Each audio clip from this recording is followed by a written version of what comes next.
Welcome to the show, everyone.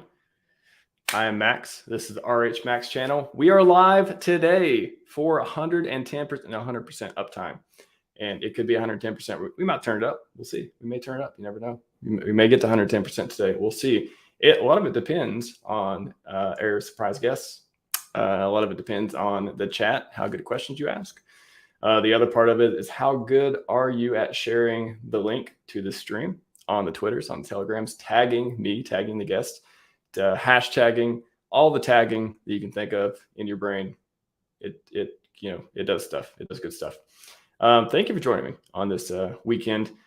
I told myself a while back I wasn't going to do weekend streams. Like, I'm going to slow down. I'm going to do so many streams. I'm going to take the weekends off. Well, how did that work out?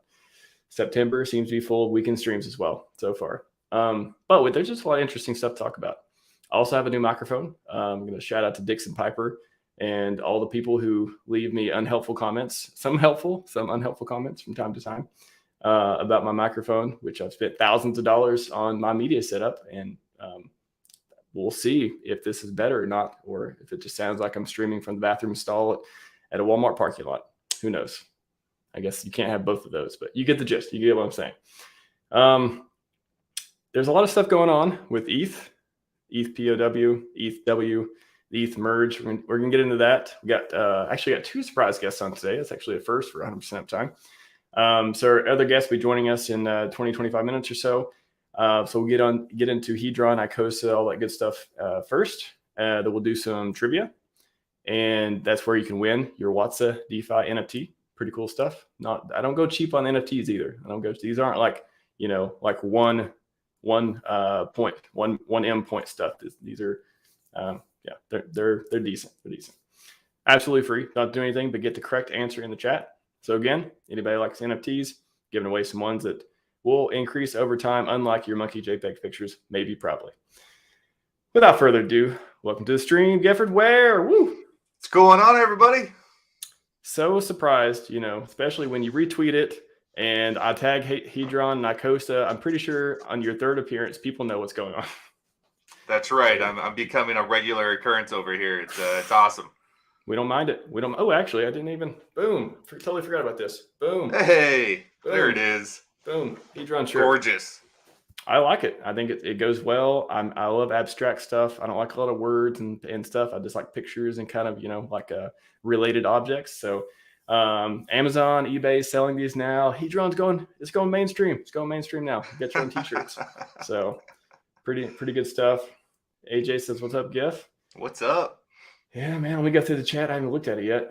Sir Ed, try call me. I don't know. What's up, man?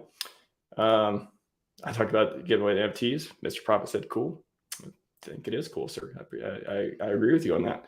What do we have here? Yeah, that's true. That was before I brought in a surprise guest. Thanks in the future for maybe the NFTs I was talking about. Yeah, you can win it. All you got to do is be here, get the right answer in the chat. When the time comes up, you DM me. I will send you a Watsa NFT. And you can have your first NFT. You can have your fifth NFT. You can watch it appreciate over time. You can earn Icosa with it. These are not monkey JPEGs. Hello, Alex. Yes, I would like you to win something. You put in the work. I'll give it to you, man. That's how it works. Red Squirrel, hello as always, Red Squirrel. Appreciate you coming, man. I tried to drop the link in the Hedron Icosa chats. Haven't been banned yet for doing that, so I'm not saying it's the tip of the hat, but I know it always sounds a little scammy when I'm like NFT giveaway, but I'm like, no, you guys know RHMax, right? Like, I'm cool, right? Like, I'm not trying to trick anyone. I'm actually doing this. It's all good. It's all good. Yeah, the mods have been, I'm in their favor at least right now, so I appreciate that. That's mods. right. You are. Alan, how's it going, man? You'll be driving? Well, you can pull over. Please don't text while you drive and stuff like that, or live chat while you drive. But if you want to pull over and do the trivia in about 20 minutes or so, we can do that. Who else is here? Thank you. I also believe it's a dope shirt. There was 2 or 3 options, and I picked this one because I thought it was the dopest of the shirts. Are these motherfucker? Oh, squirrel. Yes. What I guess they are. That's not the selling point, but we're gonna get into that, squirrel. I like that. I was totally tricked into being here. Well, hey, it could have been worse. Could have been worse. It could be somebody could have give you a GoatC website and stuff like that. If anyone anyone remembers those are still going around, I guess. Yeah, man, let's get into it. Giff, what have you got for us today? What's going on? Oh, we got some fun stuff today. Some things to catch up on, some new stuff. Let's take a look here. Well, past couple weeks in the Hedron ecosystem, we're going to take a look at some of the interesting things that Giff has came across and wants to share with his lovely PowerPoint presentations. Let's see here. This is always a challenge for me. Share. No worries. And here. Is that coming up all right? Mm-hmm. Nice. Awesome. Cool. I like it. We're both animated. That's cool. Yeah. I thought it fit. The algorithm actually put us together like this. So I was like, oh, that's pretty sweet. I like it. Yeah. All right. So let's just go over some of the things. Let's look at the agenda first. So we're going to cover just a couple minor things, some updates with Hedron. We'll talk about Icosa, Watsa, and then we'll get into more of the ETH merge and the proof of work chain.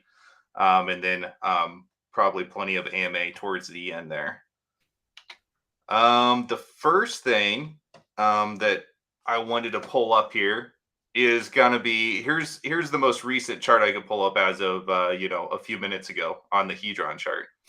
And one of the biggest things that I wanted to point out that not a lot of people are talking about is the flow/deployer address depositing liquidity positions.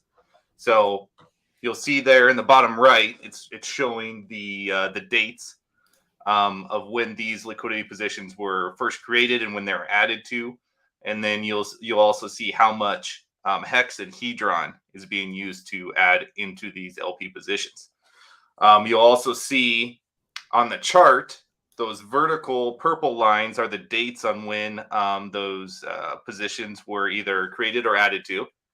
And then you'll notice the big purple kind of rectangle box is kind of running through the chart. That's basically where the old the HEX cell wall, the OA, the daughter address cell wall was roughly at. And then basically has become a buy area, like a support area.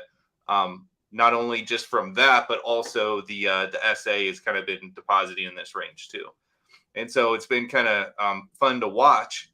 This kind of develop and watch how it kind of has been affecting the Hedron price so far. Yeah, for sure. And I guess, are we going to talk about the Maxi too? You have that on here in a bit? Oh yeah, I did not create a slide for that. I was actually already done with this, but yeah, the Hedron deployer address did go ahead and take a lot or some of its Maxi. I believe it was 5,555,555, and it went ahead and minted the equivalent amount in Team, and that happened about an hour ago, or maybe a little bit more than an hour ago. So that's pretty cool. Yep. So what does that mean for Maxi, for Hedron, for Team? Like, what does that mean to holders out there? Well, if you're looking at the Team protocol, like essentially how that's working. So the process is you take your Maxi, right, and you mint it 1-for-1 for Team. And these are basically come in 1-year increments to earn the rewards from it. So that means at the same time, roughly every year, you will then be able to pull any rewards that have been accumulated during that time.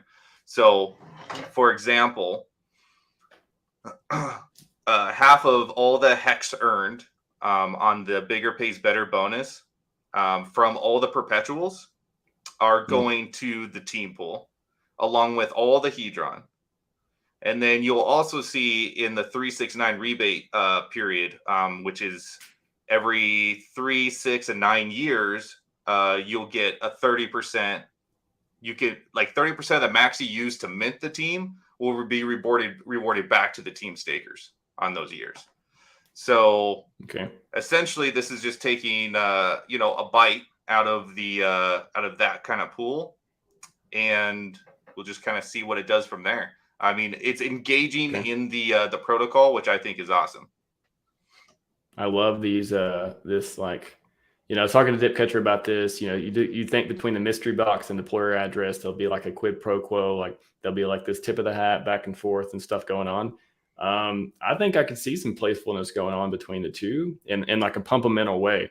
I think that would be fun to see, and we can watch them and see what happens in the future. But from the secret codes to, now we have two of these, mystery box type things that, no expectation boxes. And we have, two teams that are doing some amazing stuff in the ecosystem that like each other, apparently. That's going to be fun to watch. Like, I think that's going to be like, they're going to be singing some songs. I'll say that. Absolutely. I mean, both those protocols are the most bullish things for HEX that we're seeing right now in terms of technicals, right, and pumpamentals. And to see them kind of working together a little bit to make both the ecosystems more powerful. It's fun to watch, and if they do start playing off of each other, I haven't heard that before. So that's the first time you're telling me that, or me hearing that Dipcatcher had talked about the mystery box a little bit, and what we might see come from that. That's interesting. Yeah. So when I had him on a week or two ago to talk about team and perpetuals, we discussed it. And maybe that clip, I guess that clip is still scheduled. It hasn't came out yet. So that's another reason why a lot of people probably haven't seen it, but it's buried in that very interesting conversation I had with him. So that's very cool. Yeah. Right on. All right. So let's see, where are we at now? Okay. So let's see, next page. All right, let's talk a little bit about Icosa. The only real update I wanted to share is basically what I've been tracking so far, which is the relationship between the B share and the Icosa price. So this is something that kind of in the first couple of days, it was a little sporadic, and you could see that there towards the beginning of the chart. It was a little sporadic on its correlation, and then it like immediately kind of snapped to attention there, and have kind of been hovering around this basically 22 to 32% kind of premium on top of there. So the Icosa price basically running at a 30% premium over the B share price. So this is something I was tracking earlier on because it sparked my attention when you're seeing the equation on how how Icosa comes into existence. You already have the correlation based on B shares times days staked equals how much Hedron you can mint or how much borrowable Hedron you can get. And that borrowable Hedron is connected to the T share right there. But then you also have another factor, which is as time goes on and you want to mint new Icosa, you're taking the total borrowed Hedron on that stake, which could be static if you created it a while ago, right? But that right. Amount of Icosa you can mint every day goes down based on the T share going up. So you have to assume there's going to be some sort of double play on the price action because of that. So that's why I started tracking it initially, and I just wanted to see kind of how it would play out over time. And the interesting factor is if you look at the premium chart, it was holding really strong between that 25 and 30% premium, and has recently kind of taken this bullish march up. And then the blue line in the middle is just kind of like an average on what the trend is. So it's trending to the up direction. Why do you think there's still a premium there? Like, what do you think plays into that? And because we think it should roughly follow, HEX in a lot of ways or characteristics of it. So, do you think we'll ever see a premium on the downside, or do you think it'll always be on the upside? So this premium will continue to hold and go to the upside as long as the price of Icosa is at the ceiling. So the possible downside is essentially more selling than buying, and there's more selling on the Icosa side than there is on the HEX side, right?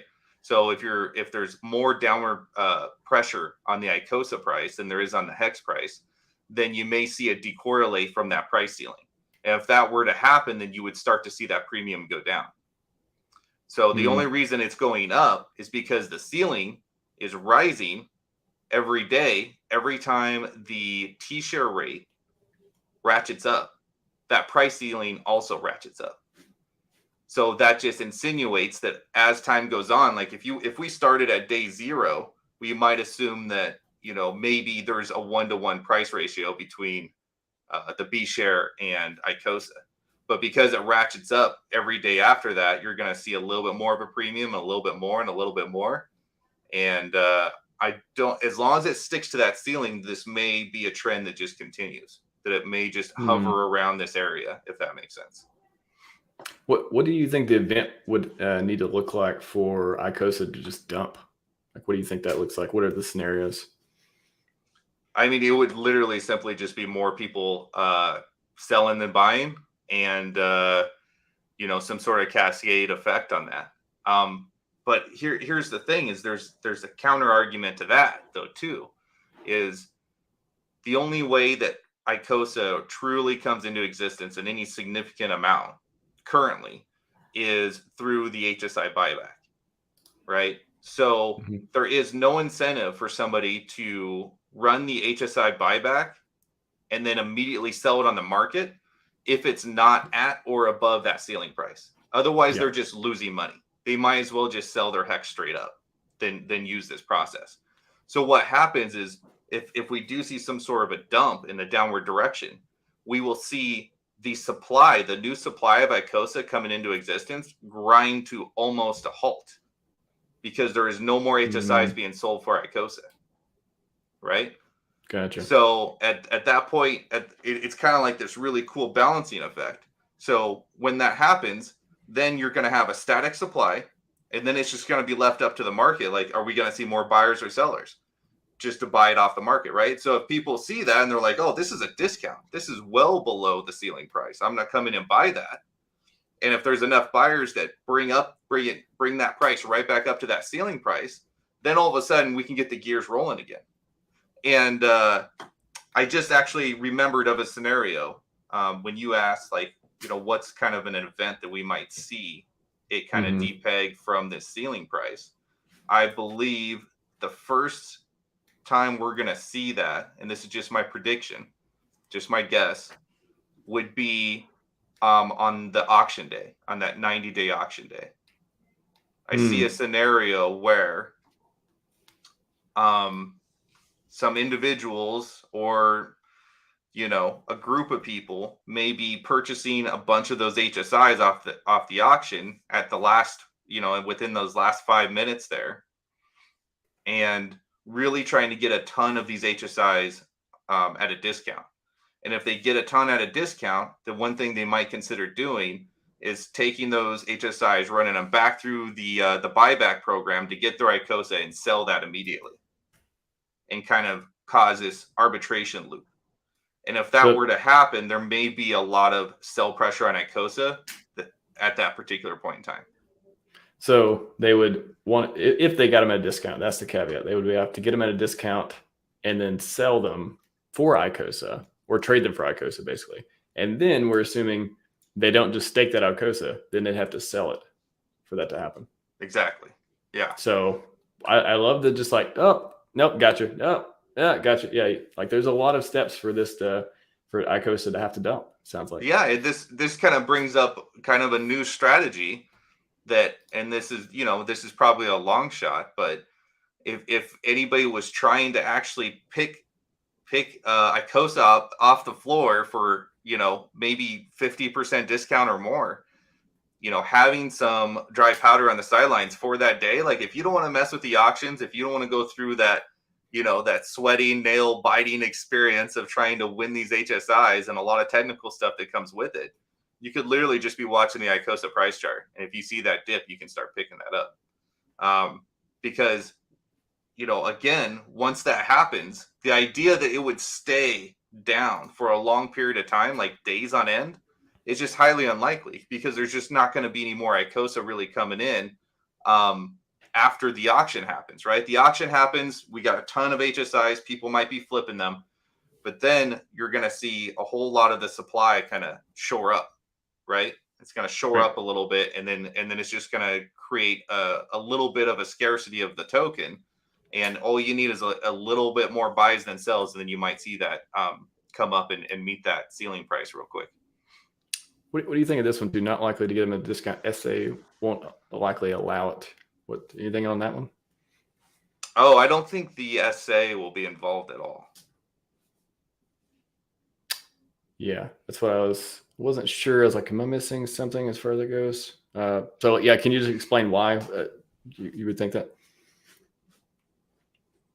Unless we're both missing something. The only time that we've talked a lot about the SA's possible kind of interventions when it comes to the auctions. We were talking about this like back in February, so it was a long time ago, right? But the only thing that jogs my mind is there was a scenario we were looking at where, okay, if you've got some real tiny HSIs, right, that are worth pennies, right, and it's essentially would cost you more in gas to bid on these HSIs and receive them than it would be to just create your own, right? Like almost nearly worthless. That there was some talk like, okay, that would be a scenario where the SA may come in and clean up the auction board, right? Get rid of all of those HSIs that nobody wants, but they would have to sit there for a while first, like to truly make sure that nobody wants them for any reason. And then maybe it cleans up the auction board. But it's not going to be the SA that we have to worry about in the auction. It's going to be the guys who have been accumulating a whole lot of Hedron, and the guys who have been able to mint a whole lot of Hedron just natively off their HEX stakes that are going to be trying to get these T-shares on the cheap, right? I mean, T-shares are already cheap as it is just because of the HEX price, right? Like, it's pretty amazing. However, if there's a market where somebody could get a discount on a discount, they're going to do it, right? They're going to go for that. And we will definitely be seeing some big players coming in and trying to go after those large T-share stakes at the beginning, for sure. Like, that'll be a thing. But a scenario where the SA would come in and, you know, pick up a bunch of these HSIs, like, it would have to be a benevolent scenario. It'd have to be a good reason for the whole community, like to benefit the whole community for doing so. And I just don't really see a reason why it would do that. Gotcha. AJ, if you have a scenario that you can think of too, other than one we just talked about, feel free to post it in there. We'll throw it up and see if we can grok on it a bit. Yeah, please continue. So that's basically the one scenario where I can see in the upcoming future, like the near future, a couple months out, where I could see this depegging from the ceiling price. Until then, there is too much of a benefit to own Icosa and stake it and earn double yield on that stake via 2 tokens. That's just too powerful of a narrative for people to just let the price come down any lower than the ceiling price there. One more from AJ. Have you ever seen HSI sell for cheap? I haven't. I snaked one. I snaked one. Okay. Oh, it's not easy. It's not easy. Like the like whales. eBay 2 minutes down. Man, the last 3 seconds.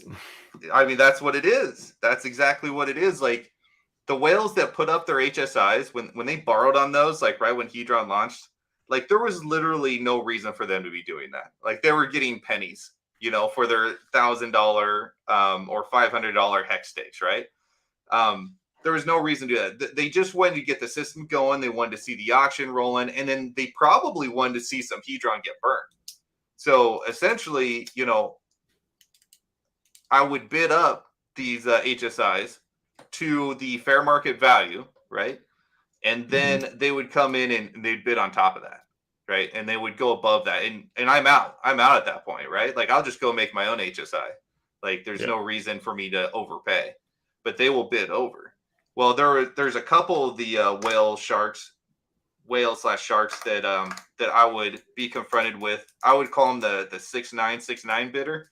And that's basically what he did is he would bid a lot of 6.9s, and he would also bid. Oh no, there was the 6.969 bidder, and then there was the +1 bidder. And the +1 would take whatever Hedron bid you did, he would add one more Hedron to it, or he or she to just overtake it. That's fine. The only way I was able to really snipe a couple on cheap, which was about a 40 to 45% discount, which is awesome, was causing mass mayhem and confusion in the last 5 minutes, right? Because there was more than one stake being auctioned in that time period. So if you've got confusion, multiple stakes going at the same in that same 5 minute period that's about to go, like that's kind of the twilight zone where you could really, make things happen. Don't expect to bid on it 5 hours before the auction ends and expect to get it. That ain't gonna happen unless you're overpriced. Like if you're way overpriced, maybe. But this is where the advantage is going to be. This is where everyone is going to have a chance to get cheap HSIs. We're going to see 2,400, not 3 that I was successful in getting some from the whales, right? Not 3, they're 2,400. So it's going to be absolute mayhem. And so I think a lot of people are going to get some good deals. Alex, give us those eBay max bid tools, auto bid.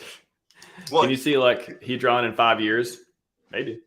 Well, yeah. Well, here's the other thing. Like when Icosa, when the testnet first went up, right, on the PulseChain testnet, this was all happening on there first, right? So we were all going on with our HSIs and we were selling them to the contract. We were doing our stakes, everything on testnet, right? So 90 days from that day, if anybody wants to learn, once we see the DApp updated on Icosa.pro, I believe we will be able to practice and we can go in on testnet and start purchasing these HSI stakes on auction with play money.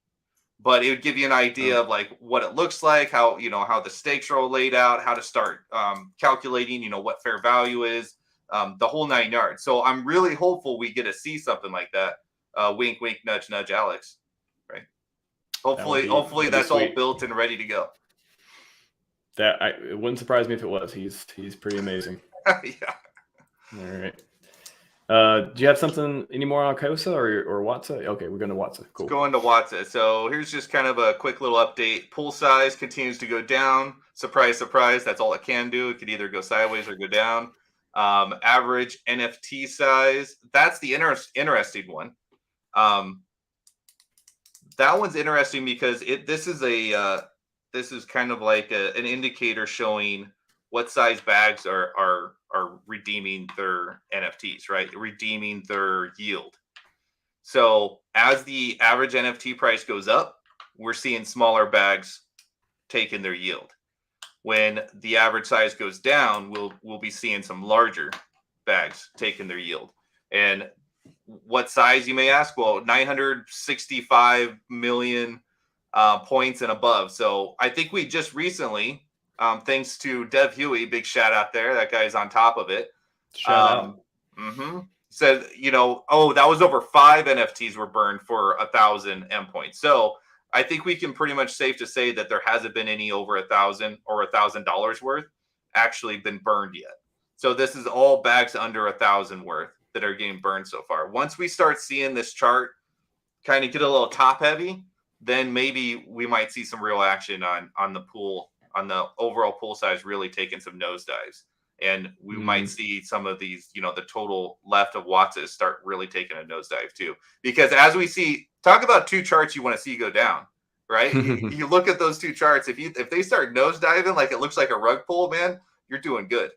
You're doing real good. We like number go down for Watsa. Yes. That's right. Wow. So it's all depends if people Watsa Icosa, bang bang. I did it. That's right. I did it. Yeah, that's your pun for today, everyone. That's all I got. It's perfect.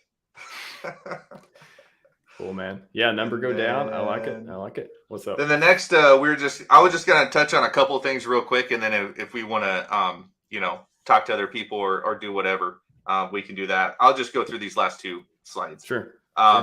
Essentially, what we see here is we see the merge tracker happening. So September 15th. If you're in the Mountain Time Zone, it was 12:42 a.m. UTC time was 6:42 a.m. on UTC. But basically, this tracker was just tracking the merge, and I mean, it was kind of an incredible feat, honestly. I believe there was a 12-second delay in the process, which skipped 1 block. Like, that is kind of mind-blowing. I was expecting a long pause like where everyone's kind of like, biting their nails trying to see what's going to happen. But I mean, man, they pulled it off. I think it's super cool. And the ramifications really is there's really no more proof of waste from the Ethereum network, which is awesome, right? If you're into it. And the better EIP 1559 performance, supposedly so far it's causing, maybe a little bit more throughput, maybe the number of filled blocks on the Ethereum network has decreased about 10%, something like that. I saw Vitalik tweeting about. So they're getting some better performance out of the network, although it may be small. It's going to be nothing like what we'll see out of PulseChain, but it's an upgrade. It's an upgrade, right? Supposedly, yeah. I think the biggest thing nobody's talking about, and maybe we'll get into it in a bit, is just how this has not been security tested as much. I mean, I'm sure on testnet I'm sure someone spent millions of dollars to defend their bags to make sure this is tested thoroughly. But I mean, we're talking about one of the biggest projects in the world going live, and you're going to be exposed to everyone who wants those millions of dollars or who can benefit in some way from ETH not working or things like that. So, I mean, good for the ecosystem, but next year or two, I don't know. We're going to see, hopefully there's no critical bugs that come out, or if they do, they get fixed before people lose money. So that's just one small part of it, but yeah, that's something that it's everyone's like, oh, new shiny thing. Yes, new shiny thing, and everything that comes with it. Yeah, I mean, it's just a matter of wait and see, right? It's almost like, way back in the day when we'd see new networks go up and then we'd see them go down, or like you just don't really know what you're gonna get from it, and all we could really do is speculate. All we could really do is look at it and be like, is it working now? Okay, yes, good, and then it's just like time will tell. Like that's basically all we can do. Cool. Real-time merge tracker. You've heard it here. Our next guest has not made it back to his chair yet, but as soon as he does, I will throw him in. And as soon as Gifford is finished with his presentation as well. You just cut me off whenever. I was actually, I'll save that for when Jesse comes on. We should, or whoever the guest is. Damn it. That's okay. I'm terrible at this too. I do it sometimes too. Don't worry. I said it the other day. I think, who was it I had on a week or so ago? David Feeder. I said, I was doing my intro and said blah, blah, blah. And then I said something about, and if David wants to, I'm like, no, don't do it. Your surprise guest thing is what's throwing us all off. That's what's going on. I know. I don't tell people how, I mean, you know it by now, but like most people, that's the first time when they come back. And I don't tell them. So they retweet it. They talk about it. Oh, I'm going live with RHMax, all this stuff. And I'm like, it's fine. I mean, maybe not everyone will see it. The surprise thing is kind of just like I don't know. It doesn't have to be like it's kind of one of those birthday surprises that like, it's probably coming and nobody's going to like keep it super secret. So you're okay if a few people know. So it's fine. Right. Come back to your chair, guest. I see a chair moving around a little bit. I'm afraid to add it right now. I don't want to add it without someone being there. I almost said it. It's a great hook. I know. I'm just going to keep doing hooks until second special guest comes back. Oh, hey, that Rip City.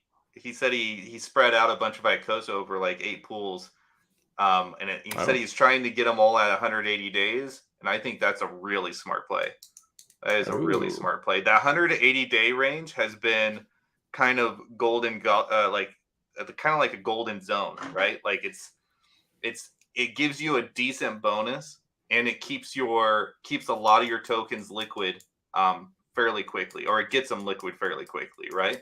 Like they can still sit in those pools and still accumulate yield, and you could still, as long as your position hasn't changed, you can still get the bonuses whenever. But the 180 days, I like that, Rip City. Nicely done. Very cool. AJ has been around a bit, and very cool. Well, yeah, talk to the chat for a second. While we wait on other special guests, I'm gonna take a quick break. I'll be right back. Cool. What's up, Crypto Sloth? What's cracking, buddy? I see you all up in there. Marion and a bunch of other peeps. So yeah, let's talk about those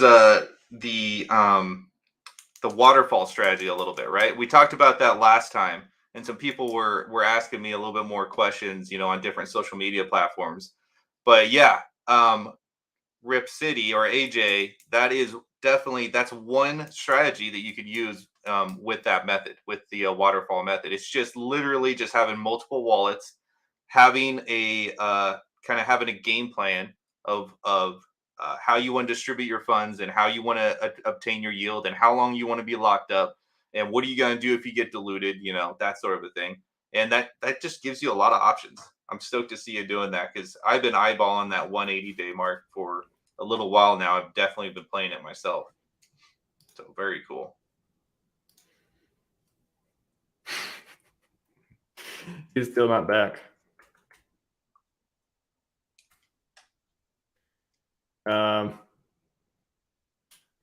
AMA, so people start asking some questions. All right, well, we'll just skip to the next slide then. Or that, yeah, we'll do that. Whatever you got, Gifford. All right, so ETH proof of work network. So I'm not going to have probably a whole lot of opinions on this. I'm just kind of like pointing out some things that I see. So there's three things that you kind of really need for a successful network. Obviously, you have to have adoption, you have to have good security, and you got to have development going forward.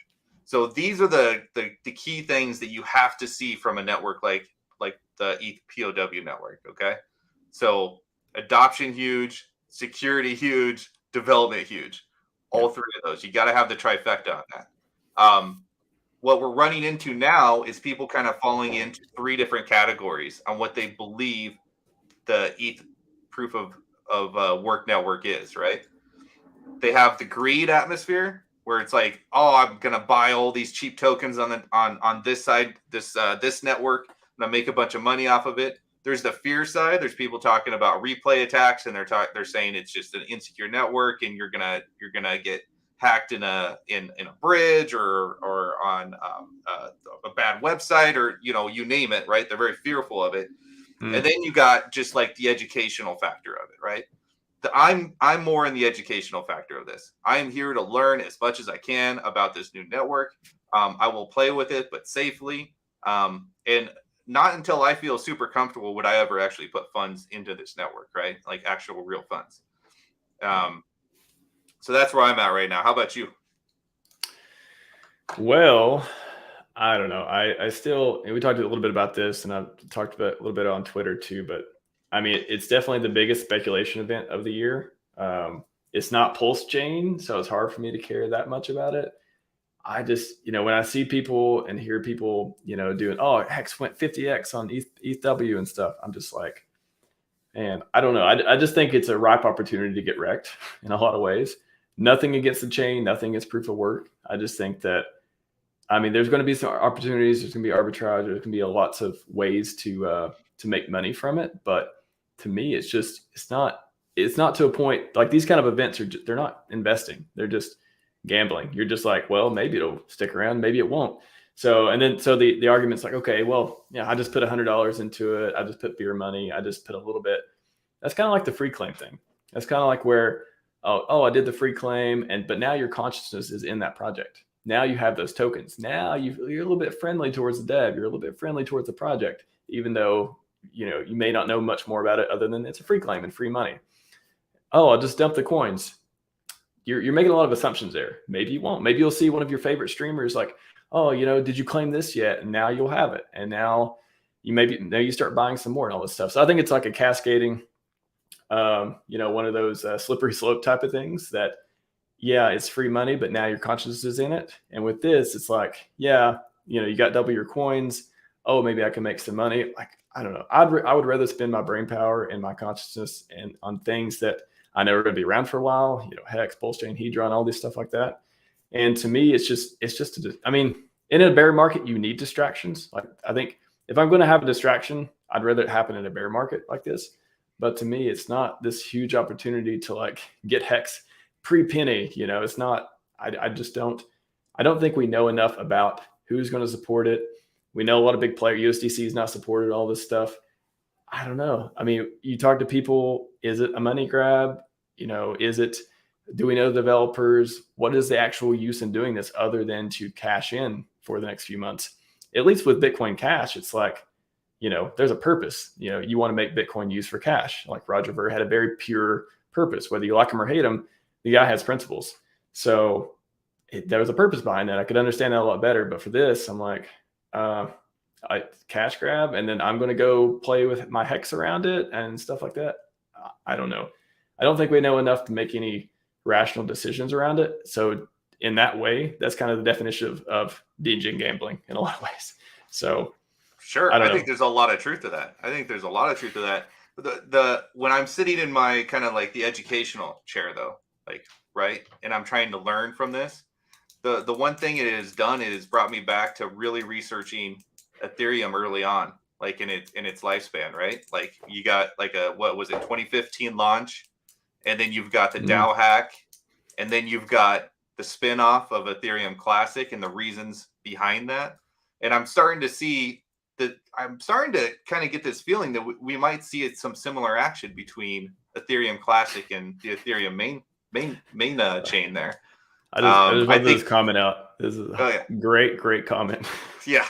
Shout out to poor miners. Yeah, shout out to Jay everything. We feel sorry for them. They get some crazy rewards, man. It's pretty wild. They make good money. Like at least the big like commercial size, like commercial farm mining, like they do quite well for themselves. But yeah, and another thing, here, let's go to the next one. So replay attacks. So I think this has been covered a lot probably by now, but in case you haven't heard about it yet, I'm just going to do a real layman's kind of explanation about, what's going on with a replay attack. First of all, it's just put it simply, a replay attack is a form of network attack in which a valid data transmission is maliciously or fraudulently repeated or delayed, right? So in this example, it would be repeated on a different network, right? So like you'd run a transaction on the POW network, and then on the POS network or the POS network, then it gets repeated, right? And they can do nefarious things, whether that's repeated or the delay part's really interesting too. They can delay a transaction and then like almost like front run, yeah. But here's the thing: EIP 155, Mr. Genius Vitalik himself wrote the code for EIP 155 and distributed that back in 2016. So like this has been solved for a long, long time. So when you hear people talking about it, it's like, okay, good point. You brought up a good point. Let's double check. Let's do our research. Let's find out, right? And what we find out is, so what I did is, first of all, I was on the testnet, right? I was on testnet POW. I downloaded the code. I started looking through it, just trying to see if I could see, notice anything completely out of whack, which is hard to do because it's a lot of code, right? It's a ton of code. Can you explain too just what replay attacks are? I think a lot of people heard of them, but they're not quite like what is replay attack? Have they happened on other chains? A couple of examples before you dive into it. This is great stuff. Here's the thing though. It hasn't really been an issue for a very long time. So like showing an example, I'm not aware of one, but I'm sure there's probably somebody in the chat, somebody watching who knows where to point to an example, and please do.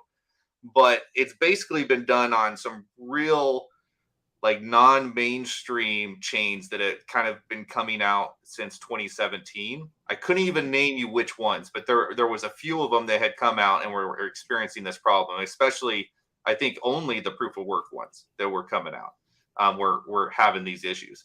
So essentially, here, let me explain to you the fix, and then this will actually make sense on what it is. Okay. So the fix is on the EIP 155. You're essentially you're taking chain IDs and you're distributing those onto each transaction, so that when a transaction is called or run, right, it creates a hash, and that hash number, it's almost like your transaction number, right? You go click on it and you can view the transaction. Well, that hash is going to be coded out in a way that includes the chain ID, which is going to be a unique number, and you'll see the different chain IDs on each of the networks in the box here on the bottom left.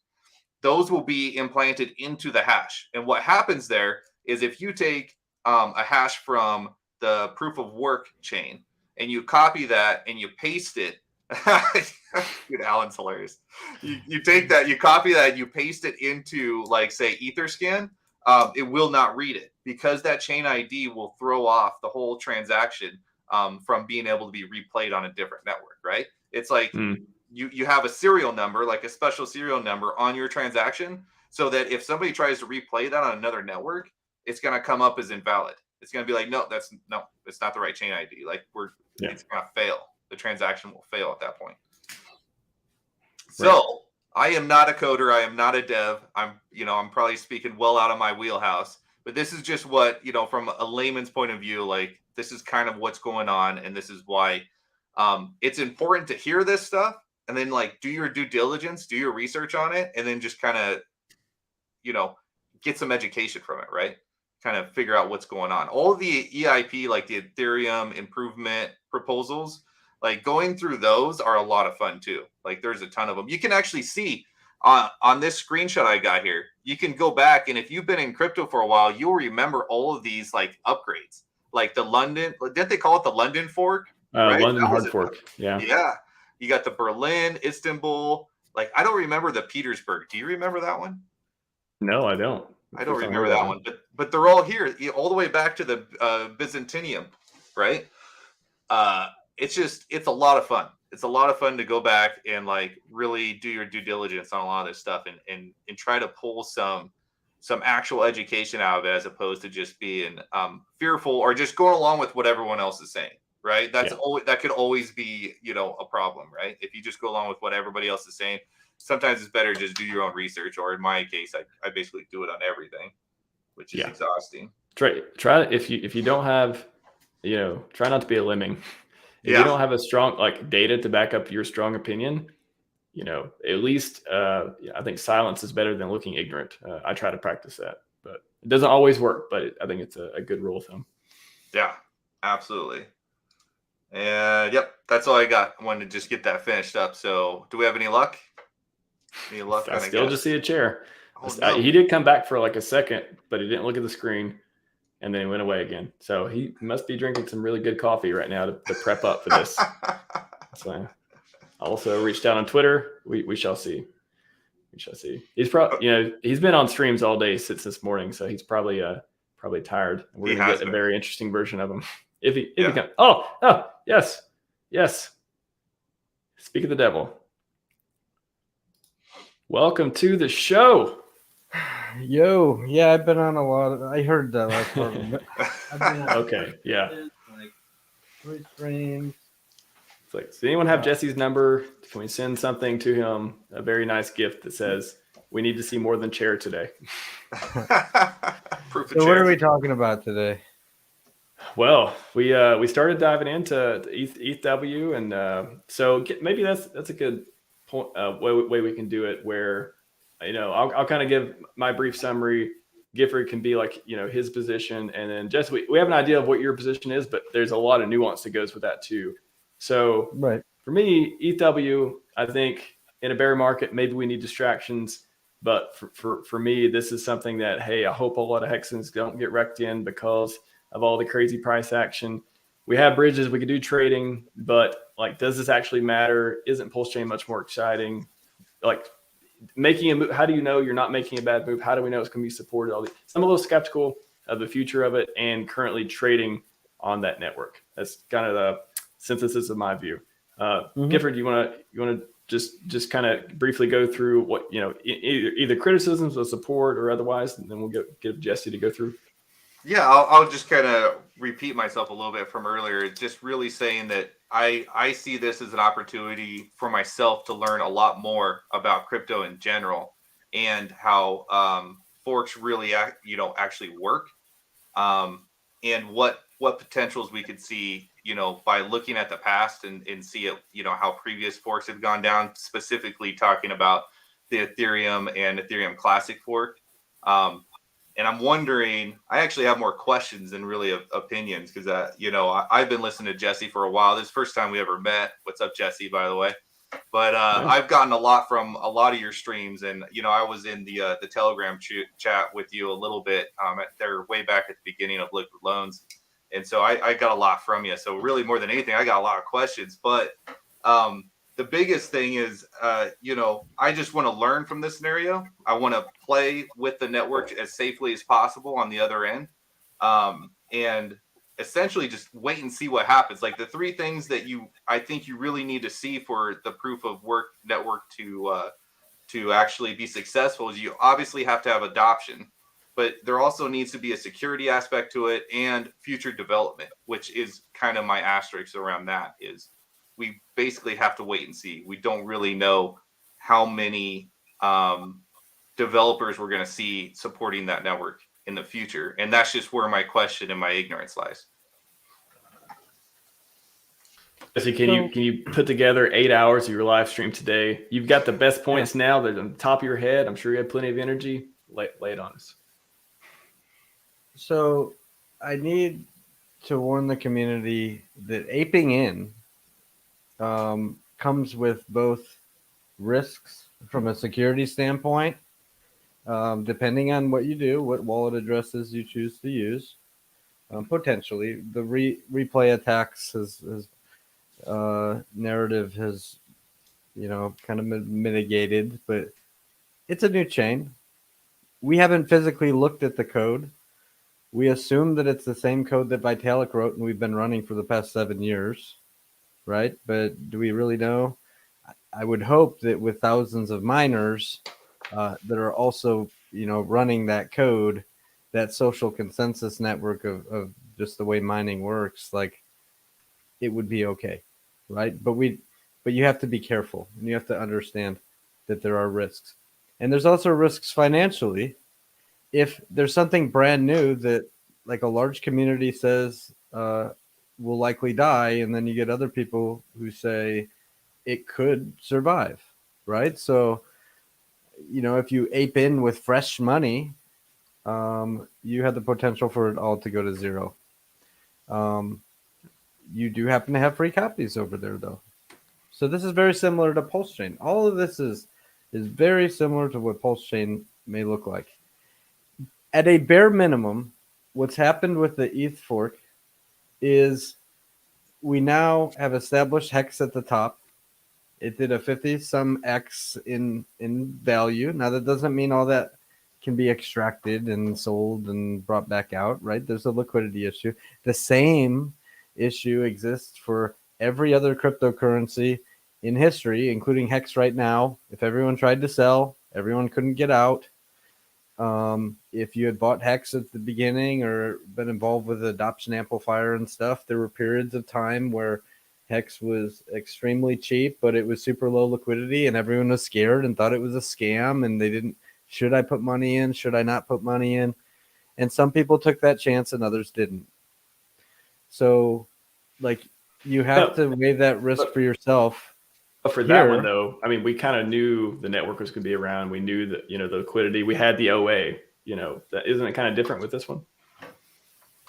Well, you still have an OA. You still had liquidity. You had $19 million worth of HEX, just a day and a half ago. Here's what's interesting. We tell people this weird narrative that HEX is only going to get rarer over time, or at least the T shares are going to be harder to obtain over time.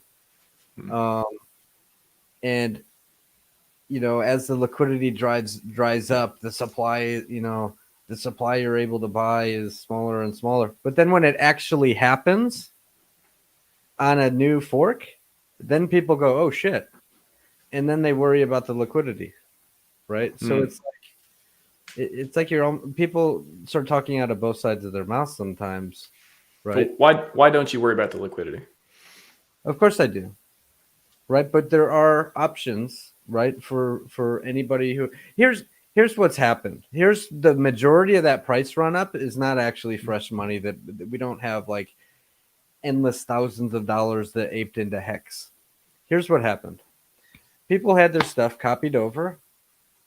You had stable coins and shit coins and everything else that people may have had in their wallet, and people swapped out of them and into HEX.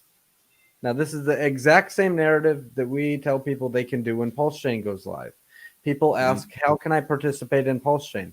Well, the only thing you have to do is hold some ERC20s in your wallet. Those will get copied over, and you'll be able to swap them into HEX or PulseX or whatever you want when the chain goes live. That's exactly what just happened last night and into today. People had copies of something, and they decided for themselves that they would rather put those free airdrop copies into HEX than anything else. So the act of swapping out of stablecoins that happen to be like headed towards zero because markets were dumping them. One single dollar will get you 26,000 USDC right now. It's stupid, right? But the price of these stables was going down. The only logical thing to do was dump out of them. You got them for free anyway. They were copied over. They're not worth anything. You can't redeem them. So you swap them for HEX. So then what happens is the perceived price of HEX versus a USDC now goes up. And as everyone starts doing that, now before you know it, within a matter of hours, wow, HEX just did a 50x because everybody dumped their shitcoins for it. Now, that's not a bad thing. That's what you would expect would happen, and what we actually think will happen on PulseChain as well. Now, some people chose to bring fresh money in, right? Not everybody, but some people said, you know what? This is interesting. This thing, HEX, is immutable. It could continue to thrive as long as we have liquidity down the road. Some people speculated and decided to bring some fresh money in, and then do the same thing, buy HEX. So we do have people running around the community telling people not to buy HEX, but people are still choosing to buy HEX on this chain, right? It's like, we're HEX. Yeah. Are we shouting from the rooftop and telling people not to buy HEX? Well, I'll tell you the analogy that I used a few minutes ago too was, with the free claims. Everyone says, oh, it's free claim, free money, why not claim it? And to that, I would say, well, now you have consciousness in it. Now, maybe one of your favorite streamers starts talking about it. Now you want to trade it. Maybe you don't dump it. All the assumptions on the free claim, free money is you get it and dump it immediately and never come back, which I don't think a lot of people do that. I think they get more involved, and then before you know it, they delete Telegram, blah, blah, blah, all that bad stuff. But what you've seen happen is people swap out of their coins into HEX, and like they're literally holding HEX. I think in that whole chart for the past 2 days, there was like one guy who dumped and got like $5,000 out, but nobody else is dumping. Other people are choosing to stake. There's people creating stakes just for the hell of it because they got it for free or they threw $5 into it. And it's like, oh, wow, I guess I'll just create a stake and just wait and see. Now, could the chain go to zero? Sure. Some things that'll make the chain kind of die is going to be lack of Oracle support and a lack of a natively launched stablecoin or a bridged-in stablecoin. Then, because everything just remains out of whack up until you have a stablecoin on that chain. So, like, if in a week or two there's no buzz about USDC coming in or something, then it's like, well, what is it like? What's this chain? What's the life of this chain going to look like? Now, on their website, they have a list of protocols that are natively launching or have natively launched. And it's like 20 or 30 protocols. That list is growing one by one. There's protocols. Now, most of them are crap, right? But there's actually some from our own ecosystem, Hedron, Maximus. They're all like, those are over there. HEX already natively works. There's a couple DeFi protocols. There's something that looks like an NFT platform thing in there that's natively launching. And when you look on like Dex Tools or Dex Screener, maybe. No. It's it's the Blockchain Explorer for this chain. I forget. Okay, Link. Yeah, okay, Link. You can actually see that there's like 250 fresh ERC20s, new ticker symbols. Where did that come from? And like, while those protocols may not be public, and while 99% of them probably, some of them won't even make it to market, some of them will, launch and die. It's like, wow, but there's still 250 unique ticker symbols. People are attempting to do things over there. They could be shit coins. They could be DeFi protocols. Unless you like dig deep and look for those contracts and click around, it's really hard to decipher until those teams go public. But I just find that interesting. All these new ticker symbols that just kind of appeared in these contracts on there. It's this whole thing is completely speculative, but it's interesting, and people are welcome to sit back and do nothing and watch. People with a little more, with a little, who are willing to do it, take on the risk, are connecting their wallet in. Yeah, well, people are connecting their wallet in and seeing, oh, well, I can dump my USDC and get some HEX and throw it into a stake, and then just walk away and see what happens. And every few days, look at the chart or whatever. Like, there's no harm in that as long as you understand the risks.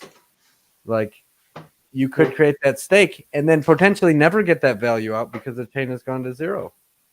Or you could create that stake and potentially the chain has some sort of support in the future, and that stake could be worth something more in the future. Like, there's no way to know. Or you could just be that guy who doesn't create a stake. You go over there, swap all your stable coins for ETHW for whatever value you can get out of them, send those to an exchange and extract value from the chain. I would, if you have copied HEX, I actually wouldn't advise doing that. Like, just stake it and see what happens. But if you have some random stuff and you don't want to buy HEX with it, dump it for ETHW and extract the value if that makes you feel better, right? Get a couple bucks out of it, or $100 or whatever you can get out of your dump stable coins. Like, there's no harm in that as long as you are careful. Just for the people who are, collecting HEX and stuff through this, isn't that more of a reason why the OA wouldn't give the tip of the hat to this, even if POW becomes popular in the future, because people have been collecting HEX that, didn't get it from the AA. They didn't get it.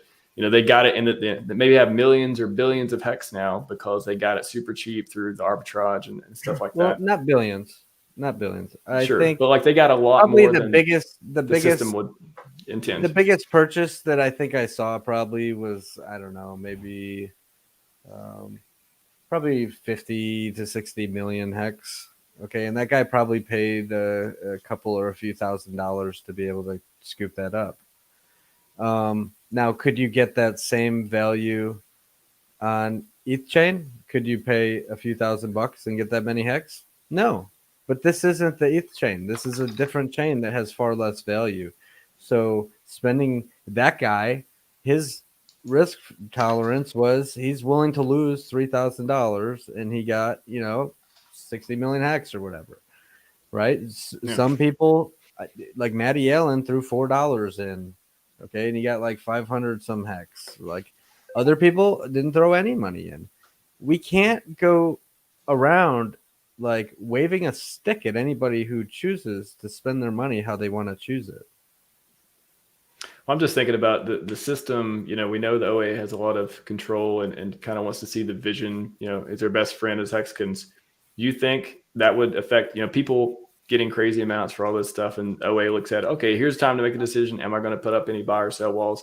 Am I going to, support it? Whatever move that may be. And they say, oh, wow, this is a shit show. Like, look at all these, people who just took advantage of it and didn't, become whales in the traditional way or all that nuance that goes with it. Do you think that helps or hurts the HEX being successful on POW, even if it survives as a chain? No, because you're going to see this very similar opportunities on PulseChain. He's even said that. He has tweeted and said on YouTube, when PulseChain goes live, you will see if you like a certain coin, you have an opportunity to become a whale in that protocol. He's said that over and over and over. If you like SHIB, well, now's your chance to become a SHIB whale on the PulseChain. If you like this, you could do the same thing. If you like about his product, though, not another ETH fork. Okay, but what's the problem? Well, there's literally if the OA wants to craft the system, if the OA wants to craft the system in the image that they think that's best for puppet minnows in the future, are they going to support every ETH fork coming out and new wells? It's certainly not in his interest to kill his own protocol and make the chart look like doggy doo-doo and make it the worst performing asset on the chain. It actually is good attention. It's good attention to HEX, right? That anybody who's curious about the ETHW fork, if they look on CoinMarketCap, or if they look at the better sites like Dex Tools, Dex Screener, PooCoin, or any of these other ones that actually show like better charts and then list all the different protocols and stuff. When they go and they're like, oh, what's ETHW? And they type ETHW, and underneath it, it's like HEX, best performing asset on the ETHW. And then they're like, what the hell? Look at this coin here that did a 50x when everything else is kind of just going sideways or down 5% or up 5%. How come HEX is, what is HEX? Next thing they do is they go straight to Google and they type the word HEX and they click on a Richard Hart thing. Now they're in our ecosystem. Now they can learn about PulseChain, and then what you would expect that they would imagine is, wow, a fork just happened and HEX did a 50x. Now when PulseChain happens, those same people say, wow, next time a fork happens, which Richard Hart is doing, maybe I should ape into HEX. And it actually makes HEX do a 50x on PulseChain because of that belief. And you have new users who love the asset and they buy it and stake it and do everything they're supposed to with it. Like, how is this a bad thing? It's literally a marketing thing to have HEX at the top of that chart. I could see that, I could also see the tweets about, hey, of course, if ETHW doesn't go well in the next few weeks, of course, HEX is the one that's pumping and dumping on the scam chain, that sort of thing. I could see that side of it too. But short term, yeah, marketing. You see HEX going up. Another way you could look at it too is when you're talking about the same kind of protocol, the same immutable code on different chains, they're almost like multi-dimensional like areas, right? They're almost like a multiverse, in the sense that if you have an OA or a benevolent character, right, that is looking out for the price action, that OA will act separately from each dimension that they're in, right? So when the new chain happened and all that HEX got copied over onto the proof of work chain, right? You've basically duplicated that character. You've duplicated that benevolent actor. So now that benevolent actor is probably going to be looking out for that HEX protocol in that universe, and they don't really talk to each other, right? So you may see a scenario where it does nothing, absolutely nothing, like basically just is dormant in that universe, or you might see a scenario where it's fighting for those HEX users on that protocol independently of what's going on in the other universes or on the other chains. Yeah, imagine being a token founder. Which I happen to be one. I'm proud to stand with the Power City team, right? Imagine if you had a protocol and a fork happened and your protocol now existed on another chain. Like, the best thing to do is either do nothing at all, say nothing at all about it, or if it happens to be doing well, either still maybe do nothing. But the last thing you would do is FUD your own protocol over there, because it gives too strong of a narrative for people to say, oh, look at how easily it failed after a fork. It's also going to fail on your pulse chain. Ha, ha, ha. Okay. We don't want people to feel that way. We want people to see some level of success, some level of pumpage, right? Some level of excitement. Doesn't mean that it needs economic energy even at all. Like I said, people could have swapped out of their free copies. Okay. But then what it does is it puts in those people's mind, oh, wow, this thing performs well in the event of a fork. Maybe when PulseChain launches, it'll also do well. And now you just got them hooked into your ecosystem. I certainly hope so. I mean, I hope, 6 months, a year from now, if POW is still around and not going crazy in some way, that Hexicans do benefit from the opportunities they have here, or if they don't participate at all, then they still, you still got coin. If you got stakes, they're copied over. It doesn't mean you have to trade. It just means, you don't have to make any moves immediately. I guess is what I'm trying to say. But hopefully, more people make more money than lose this year. Hopefully, right. Very good. Thank you, Jesse. Great nuance. Got a question here. When providing liquidity, I did half HEX, half Hedron on POW. Right when I finished, they said LP was 99.5 Hedron. Anything I do for more parity? We don't know what it said before you did it, though. Oh, 99.5% Hedron? Mm-hmm. I imagine. You know who else who also did a large liquidity providing on the proof of work network is the Hedron deployer address. It went ahead and deployed 5 million hex and what was it? 32 billion Hedron, something like that. I'm just kind of pulling. I'm gonna have to pull up. Hedron deployer address provided liquidity for pairs on POW. That's what you're saying? Yes, I've got it right here. Hold on. Let me. It's kind of imaginary liquidity. Yeah. Like True. The only liquidity that's actually exitable through 50 billion. That matters the most would be actually ETHW coin itself, right? So Alex did that with free money, like free coins, right? He's got that hex in there. He's got that Hedron, and now you can swap between the two. But that doesn't necessarily mean like that's extractable value or anything from the chain. You would have to have ETHW coins, which likely to get a good, any sum of them, you would have to either, well, the liquidity is so thin, you would just have to buy some fresh off an exchange and bring it in and then pair Hedron or Hex to it. Right now, you actually have some real, like, tangible liquidity on the chain. Yeah, well, you got to have liquidity in order to do any trades in the first place, right? So going in and creating liquidity pools is making that happen. I noticed right away that there was pretty much zero liquidity on Icosa on proof of work, right? And so you couldn't even trade it, right? So it's just it's another one of those examples of if you're a benevolent actor in a different universe, you may do certain things to help out that universe, right? That you're not going to just completely ignore it, knowing that you may have potential people that want to be interacting with your protocol, right? Especially when you see, somebody like Alex who got that front end up and running incredibly quick, and you now can use, your Icosa, your Hedron, and your native hex stakes on his front end. I mean, that's pretty awesome. I watched Dipcatcher set that up live on his live stream, and he got that set up first. I think he was the first one to do it.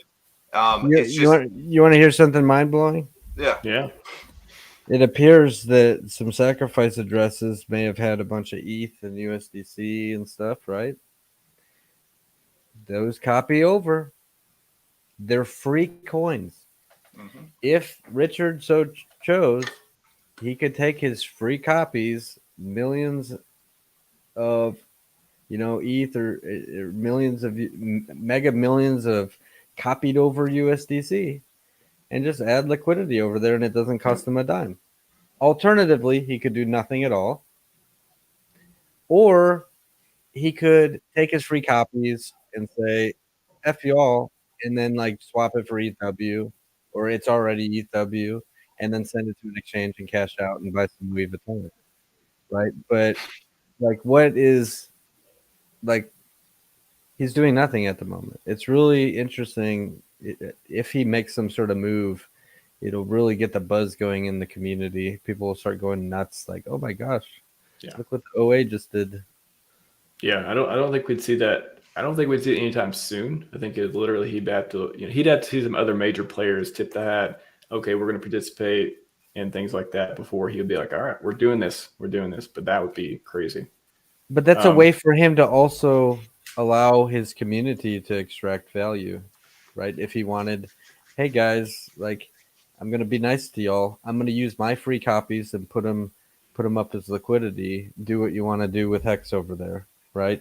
And then as a community, we can either buy and sell it, and there's thick liquidity, or we can all choose, well, we're all just going to dump and abandon that chain, but at least we leave there with some ETHW, which we can circle back in and around into the ETH, the Hex on the ETH chain, right? And Richard could literally do that for free for us and help his own ecosystem.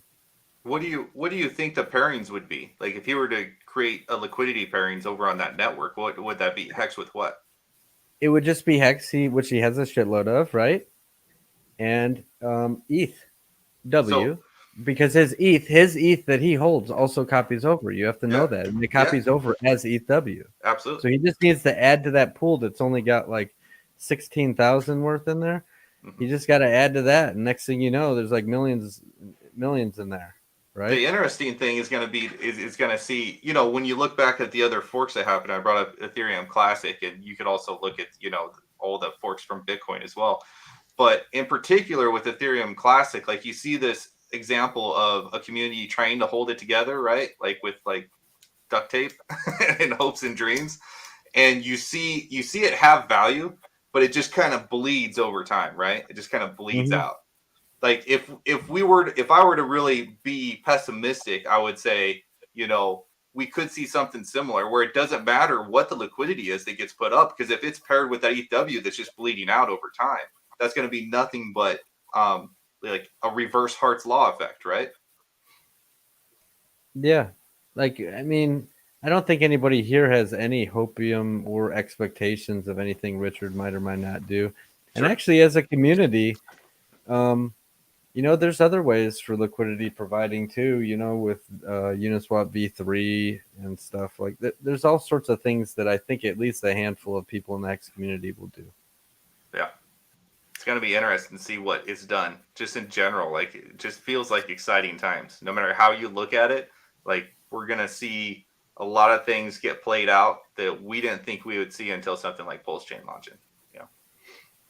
Right. Not a bad test run as far as seeing what happens during a fork. So this could prepare projects for the upcoming PulseChain fork as well. You know, the projects that are launching, and Richard, he might have learned something through this process too. Oh, I'm going to do this to make sure things go smoother. That's a positive. Speaking of the you know, how to extract value, can maybe Jesse do it, since you've probably been said it 50 times today.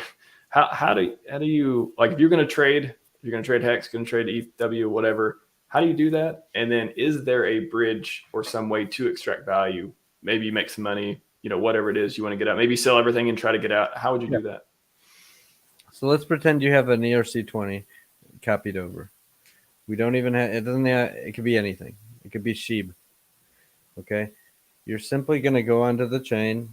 You're going to go to Kyber Swap, which is an aggregator, and you would swap that into ETHW. Okay. So the native gas coin of the chain. From there, you would send it to an exchange that carries that ETHW, which there's a number of: Kraken, MECX, Binance. Is FTX doing it yet or no? I think I'm not sure, but I've heard Binance issued a statement saying they were going to carry it too, right? So then you would just simply send it to the exchange and swap it for something else, like a stable coin or whatever. It's that simple. Gotcha. Swap your free copy for ETHW, because those liquidity pools still exist over there. Now you have very real value that you just got for free. You send that to an exchange, and you swap it for a stable coin. So the exchange, the centralized exchange, is basically, they provide the bridge for you to get that back into whatever you need it to be. Well, you just do a send to the address. You know, on the exchange, you click deposit, and then you type the name of the coin that you want to deposit. So you type ETHW, and then you click it, and you copy that address that you're supposed to send to. Now you go back to your MetaMask and click send, and you just send it all to the exchange. You know, within a minute or so, it shows up on the exchange, and then you go to the trading side of that platform, and you swap. You'll see all the order books and pairs and everything, and you swap that ETHW probably for USDT, because all the primary pairings on the exchanges are USDT paired to ETHW. So just swap into USDT, and then from there you can swap into whatever you want. Gotcha. It has a lot of steps. And that Kyber site, I don't know what your opinion is, but that is wonky. It is. It is, but it works, and it aggregates Uniswap and Curve. So that's right. You know, that's cool. That's right. So we stick it on a custom front end. I believe you can stake whatever pairs are going on at ETHW on the Icosa Hedron app, all that stuff, right? Mm-hmm. Yep. Yeah. So the Icosa app that Icosa.pro, you can stake HEX natively, or you can do the HSI stakes. In that case, you just go out to 5555. Yep. Gotcha. Just scrolling through questions for a second, then we'll get into trivia. We're giving away NFT giveaway. It's not a scam though. Not a scam.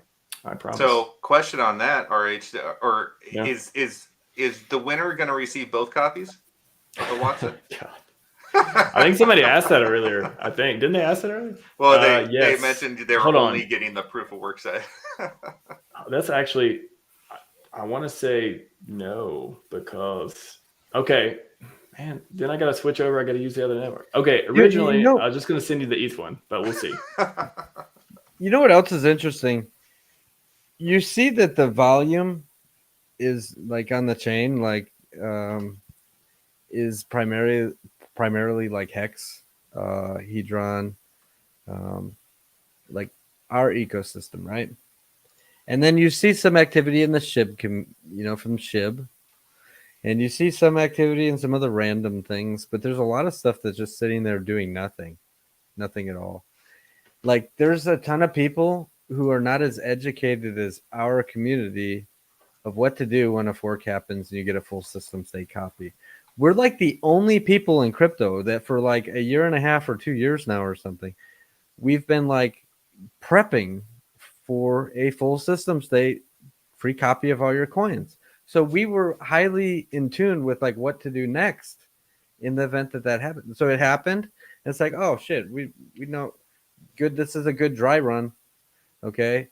Make sure the chain is safe, make sure there's no replay attack risk and all that. And then you grab the RPC settings and you hop over there and it's like, yep, this feels familiar because we talked about this a million times. And we swap around all our stuff. And next thing you know, HEX ecosystem stuff is at the top of the chart. But the other stuff on the chain is kind of just going sideways because they don't know how to do it. They're playing catch up. Well, Chainlink just went just down. It's just basically down. There's like no trading, no volumes. And yeah, that's an excellent point. Like we've been playing with 3 versions of the PulseChain testnet for how long now? Yeah. Absolutely. We understand this stuff better than all the other communities. And that has given us a leg up in understanding, how to interact with new chains and how to interact with new forks that come out and what questions to ask and where to look and what part of the code to look at, where to download it. Like all this stuff is education that we've been receiving for at least a year now. You remember some of the FUD when the exchanges, like you heard people like, oh, the exchanges have paused ETHW. They're not selling it. They don't let you get it off. It's really interesting. Like it shouldn't be FUD at all. Here's exactly what happened. I did a deep dive and I looked at the order books and stuff. And some of it I saw live. So the exchanges were selling IOUs, literally like, hey, let everyone speculate on the price of this thing that we don't have yet. Okay. And then when, because they knew that they were going to get free copies, they knew that it was going to be a full system state. And then when they had those copies, they would just distribute them out to all the IOU buyers. Okay. And they also knew that if the fork never happened, they could just refund the people into their accounts. It wasn't a big deal to them. So they allowed people to speculate so that they can form some sort of price for what ETHW might end up being. Okay, the exchanges then get all their copies and they give them out to all the IOU people, some of which started creating the order books. And then the exchanges, if they had any left over, they also, put some up for sale or for buy or whatever. And you saw these order books that immediately got eaten up within hours. Mm-hmm. It was like, wow, everyone's buying ETHW because it's the new thing. And the order books were like flying around and getting smaller and smaller. And I remember watching on Bitrue, at one point the order book got down to like, there was only 5 sellers and 5 buyers, and there's a big gap in the prices and nothing was happening. It was standing still. And that's when Bitrue stopped trading because like there was no trading. The order books were empty. You couldn't swap into anything.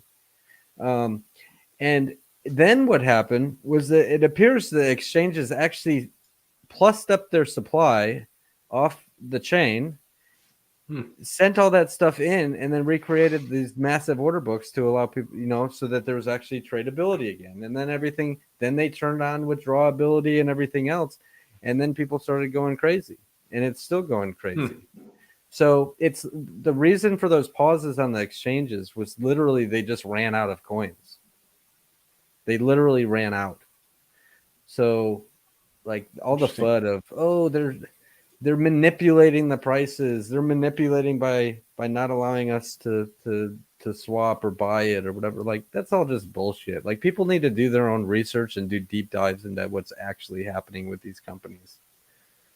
Gotcha. Well, on that point, before I go into the last question before trivia, who's the next crypto company to fail? What do you think? Who needs to fail next?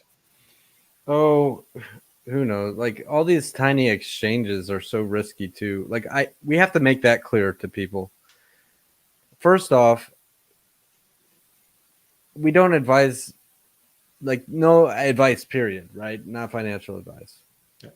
But it is risky to like ETHW can be purchased off of exchanges, and there's some really shady exchanges out there, right? And there's risk that comes along with that. Now, usually that risk is small if you're in there for a short period of time, like, 1 minute, long enough to buy a coin and send it off. But plenty of exchanges will take your money, give you nothing, and then close their website. And you're like, what just happened? And then you realize, oh, that wasn't an actual exchange. It was just like a set of thieves out there who created a fake exchange website. So everyone has to be super careful on like trying to buy something on an exchange. What was your question though? Who do you think is going to fail next in the crypto who's going to fail? It's going to be one of these. First off, these exchanges that happens like every couple months where a founder like runs off with everyone's money off of an exchange. Like there's at least 2 of these a year, and then somebody goes missing. I don't know though, right? If people knew, they'd already be in the news and people would be exiting and selling the price down to 0 for whatever that thing is. Well, on that too, let me ask you 2 a question before we get into trivia. Before we answer his last question, which I'm interested in, which founder, if you had to start a new coin with right now, you got to choose one. Which founder are you going with? Do Kwon, Alex Machinsky, or Carlos Matos from BitConnect? You got to choose one. They're having a comeback. Which one? Jesse first, and then we'll go Gifford. Jeez. Well, Do Kwon's like on the run right now, right? So he's like got an arrest warrant and stuff. So what good is going? He's got resources, is what you're saying. He has resources. Dude, I can't make this pick. That's so stupid. Do Kwon, Machinsky, or Matos? You got the marketing guy, you got the dev, I assume, and you got the founder of founders who it'd probably be Machinsky, just so I can like punch him in the face or something. Okay. Machinsky awesome. For you. What do you think, Giff? Oh, that Carlos guy. Yeah, BitConnect? Absolutely. You're not going with BitConnect. You're not going with the Connect. You're going with the Connect. Yeah. I mean, those coins still work. I heard people still have those coins. Is that not true? Like, I'm sure it's trading somewhere. I'm sure. Isn't it still trading somewhere? Like, I don't know. Somebody in our community said on stream the other day they still had some. They needed to go find them or whatever. And it's like, dude, so funny. All right, I'm gonna go with mine. Hey, let's give a shout out to Identity Block. What's up, man? Oh yeah. Yep. Oh, yeah. He had a bunch of kind words for me. Him and I go back like probably almost 2 years now. We've had like a I hate you, you hate me thing going on for a while. Then it's like we made up, and then it's like, all right, it's all right. You guys gonna do a show together like Maddie and David Feeder? Well, we have done it. Well, we've actually our most recent thing was good, right? Yeah, that's true. That's true. Anyways, I'm going with Do Kwon because I actually think for a developer, and he's on the run, which means he's resourceful. He hasn't been caught yet. So he's got some connections. He's got plenty of money. It sounds like he seems like the smartest one as far as dev stuff goes. Maybe he was one of those. I'm not like trying to like paint him as a good guy in any way. I'm just thinking maybe he's like a Theranos type of figure of like, okay, I thought it could work. I just kind of ignored all these problems. I believed in the mission, but I'm actually super smart. That kind of thing. Doesn't excuse anything you did. But like if I had to pick one to have it come back with, probably Do Kwon. Do Kwon next. and we'll create DoConnect coin or something. All right, last question for trivia. Pulse Chainer has been on the screen for 15 minutes. HEX on Matic is similar to HEX on ETH. What's stopping HEX on ETHW from doing the same? It's not the same. First of all, Matic is more of a layer 2 than anything. Yeah. Right? I mean, it basically uses the same. Is it using the same EVM or is it, what is it? I'm having a. No, so here's the key difference, just to make it super simple for everyone. HEX on Matic had to be bridged in, and then you couldn't do anything with it. The staking contracts and stuff, like, it doesn't work. They don't exist because Matic was not a full system state copy with all the coins and contracts and stuff. So the only way HEX got in there was people just brought it through a bridge, and then they're like, oh, I have HEX on Matic. I can just hold it liquid over here. This is dumb. Okay. That's very different than HEX on ETHW because that's a full system state copy, like the entire token supply and all the stakes and everything is already over there on ETHW. Gotcha. Didn't need block. All right, we're going to trivia. No more questions right now. I'm a chain link middle now. Alan says, thanks for the tip. He got it. Oh, that's funny. Okay, trivia time. So the rules are same as last time, except there's only one WAATSA NFT to give away this time. And I'm gonna, unless I change my mind, it's only gonna be the ETH one. You're not getting 2 NFTs today. You're getting 1 NFT on the ETH chain. That's the one that's worth the most. Probably will be for a while. We'll see. It's not because I want to keep the other one. Trust me, it's not because of that. I just don't want to make 2 transactions and all that stuff right now. But the trivia question is, so the rules are, I'll give the question in the chat. You type the answer to the question as fast as you can. If it is, and then I'll scroll through chat once we have 10, 20 seconds, once everything shows up. I'll check for the right answer. And the first person to get the right answer to the question in will DM me, tag me on Twitter if I don't follow you, DM me, and I will send you, no strings attached, a brand new NFT, and you can see how much Icosa you're minting and all that cool stuff. So, Alan, well, haven't asked the question yet. You can't start guessing until I ask the question. But yes. So, all right, clear on the rules. The question of today is what, and this is Richard Hart trivia, by the way, Richard Hart trivia. So anything Richard Hart has done or does or related goes. What is the name of Richard's second book? He has 2 books. What is the name of his second book?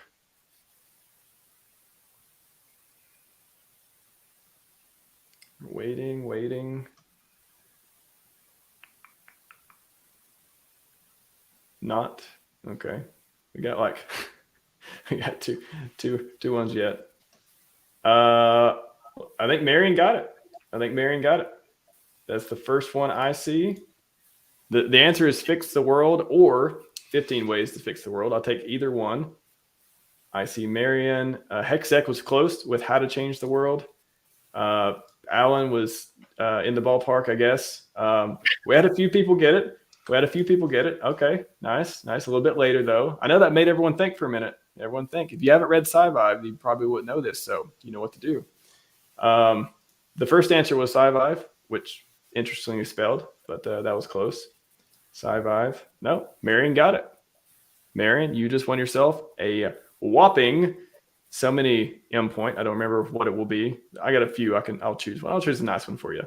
DM me on Twitter. If I don't follow you, tag me and I'll follow you so we can chat.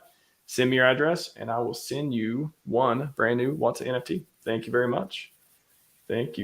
Yeah. Not many people knew this one. I like it. Cool. Have you guys both read the books? I've read.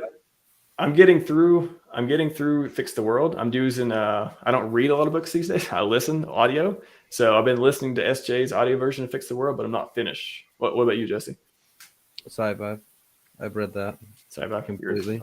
I actually onboarded 3 of my coworkers. What was that? 2 years ago with that book. They were reading other stuff, and I just printed it out. Even with all the typos and everything in it, just printed it out and gave it to them, and they literally read the whole book and then asked me about HEX, and then got them onboarded that way. It was pretty wild. That's awesome. Cool. Yeah. What else? You guys got any more? I skipped a couple questions. I think we'll wrap it up with some questions, or if Gifford or Jesse, you have anything else you want to bring up, we can do that. But I'll just scroll through questions. You guys talk, do whatever you want to do. See if we got anything else going on. Jesse, you got another 4 hours in you, don't you? Yeah, I'm sure I've got like 20 or 30 tweets to go through, and there's probably who knows what's going to happen. So it has been a wild 20. Listen, I didn't sleep but like 2.5 hours last night. I've seen you online more than any other day today and yesterday, so I believe you. Yeah. And Jim at Crypto calls me and like wakes me up, and he's like, "Can you be on stream in like 20 minutes?" And I'm like, "Oh my god." Sounds like Jim Rat. What are you saying, Giff? I was just going to ask, what are the odds that we see any 51% attacks early on?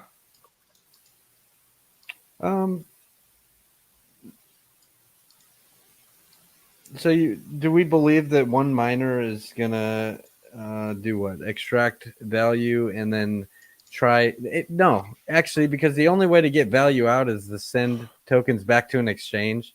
And the moment there's a 51% attack, the exchanges are just going to block him. They're just going to say, nope, sorry. We're not going to allow you to. That's what happened last time, right? With Ethereum Classic, I think, wasn't it? The exchange, or no, that was the hack where the exchange caught him trying to withdraw his Ethereum Classic that he stole from the DAO hack. And I think he was able to get like 18% of the total amount out. That's right. That was the DAO attack. I was just thinking of I think Ethereum Classic had a 51% attack that lasted a weekend in 2020.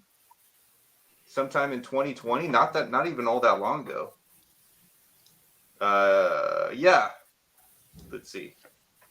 July through August 2020. But how do you have a 51% attack when the mine I guess it's just a ratio game. You never know which mining computer is going to pick up the next block, right? Mm-hmm. It's random. So if you owned 50% of all the miners, you can assume maybe that 1 out of every second transaction you're going to pick up. But like, if you tried to do something, first off, you'd have to own all the miners. We even have like a Hexkin in the community who's got a miner up and running. Like there's people all over the world running them. But the moment you try and steal money, like the exchanges catch on and they just don't let you trade. Yeah. Then they blacklist your address. I think 51% is the theoretical, but like most of the attacks that are successful have like 60, 70, 80% to actually get by with it for a while. And even if you do, the exchanges are just going to blacklist it and not to, try to do what they can to. So question here, how could we bring new money to POW? If you wanted to bring new money to it, what are some ways to do that? Well, if you must gamble, you would go to an exchange like MECX, Kraken, or some others. You would purchase ETHW, and then you would send that to a MetaMask address. And then from your MetaMask address, you're ready to go. You can go to decentralized swapping platforms and swap into whatever you want. Tell us one positive thing you foresee for ETHW. It's a good exercise. Like if nothing else, it provides insight, even to Richard, that maybe it just helps him see more clearly what a launch of a blockchain with a full system state might look like. Yeah. And even the importance of liquidity pools and what people might do when they dump their free coins for this or do that. Like it just kind of paints a picture of what market behaviors could theoretically do. Not saying that they would perform the same way on PulseChain, but actually we want them to, right? We want people to dump their shit coins and buy Pulse, right? Isn't that exactly what we want them to do? We want them to lose their minds, and a lot more people in our community doing so. I think there will be with PulseChain, but yeah, I mean that's funny. That is a similarity of what's going on here, trading up for the coins you think that have value. Do we have any stats on like what the most the most appreciating coins on ETHW are yet? Is there any charts or stats on that? Oh yeah, it's HEX by far, by like leaps and bounds. You can Marketing. I do like the marketing aspect. I'll say that. EM points are Marion points. Nice. Any other questions before we wrap up? Buy ETHW on the east side, send to ETHW side. No, that doesn't. It's the wrong blockchain. Now you could use. There are cross-chain swap things. Maybe Atomic Wallet now works. What is Change Now? Change Now, I think, actually works. That's decentralized. So essentially, you could go to Change Now, swap your ETH for ETHW, and then send it from there. Like that could work. Or actually, you specify what address you want it to go to. So if you want to just stay off an exchange completely, you could use Change Now. But you have to know, but they're also centralized. Like on the back side, it's still not your keys, not your coins when you use something like Change Now. Where people get good deals on HEX? We don't know what a good deal is over there. Like, yeah, because you can't compare it. You can't say, okay, anything under 4 cents is a good deal. It's like, that's not the way it works. Like, it could feel like you're getting a good deal, but that doesn't necessarily mean you're getting a good deal. Yeah. Sorry, Monica, you are indeed late. Met Monica in Vegas. How did I miss you in Vegas, Jesse? I was at the Pulse City party. I was at the Maximus booth for a long time. I was upstairs for a while. How did we miss each other? Most of the Power City party, I was in the back. Oh, you're in the VIP area. Okay. I was doing interviews all night with all sorts of people. We got a bunch of footage. We're going to air some of those interviews at some point. I hope to be as well respected one day to enter the VIP areas myself. That is. Well, some people just snuck in. I mean, people snuck in. I thought about it. I was like, yeah. I was having fun out there. I didn't even, it'd be cool, obviously, but like I was having a lot of fun. So. Oh, Identity Block says Change Now has been holding his money for 12 hours. Yeah, that sucks a lot. There's not your keys, not your coins. Risk exists and all that sort of stuff. It's good to know. Just before we wrap up, AJ's got it's confused. Am I buying ETHW on ETHW? Not, yeah. What's the situation on that? That's why I'm confused. Am I buying ETHW on ETHW? No. So you can actually use Change Now to swap into other blockchain coins. So for example, you can use Change Now. You can go there and you can have Ethereum from the Ethereum network, and you can say, well, I want BSC coin, or what's it called? BNB coin. Okay. And you just tell it an address you want that to go to, and it literally swaps your ETH for BNB and sends it to the address you specified. And now you just change your settings in MetaMask and you see the BNB there, right? You can do the same with ETHW using Change Now. The easiest way to get ETHW, if you absolutely have to be a degen, would be to go to MEC or MEXC exchange, which is real simple. If you're in the US or something, like there is like a small KYC process that's simple. And you can buy ETHW from there and then send it wherever you want it to go. Awesome. Thank you for that. Gents, I'm about to pass out. I'm very tired. The brain has been grokking. Gifford came on with the Hedron, Icosa, Watsa stuff. Yeah, we went going today. Usually 100% of times like an hour 15. Jesse comes on. We're just blowing up the timelines. We're just going everywhere. That's Questions right. are coming in. He's handling them like a champ. Appreciate your time, Jesse.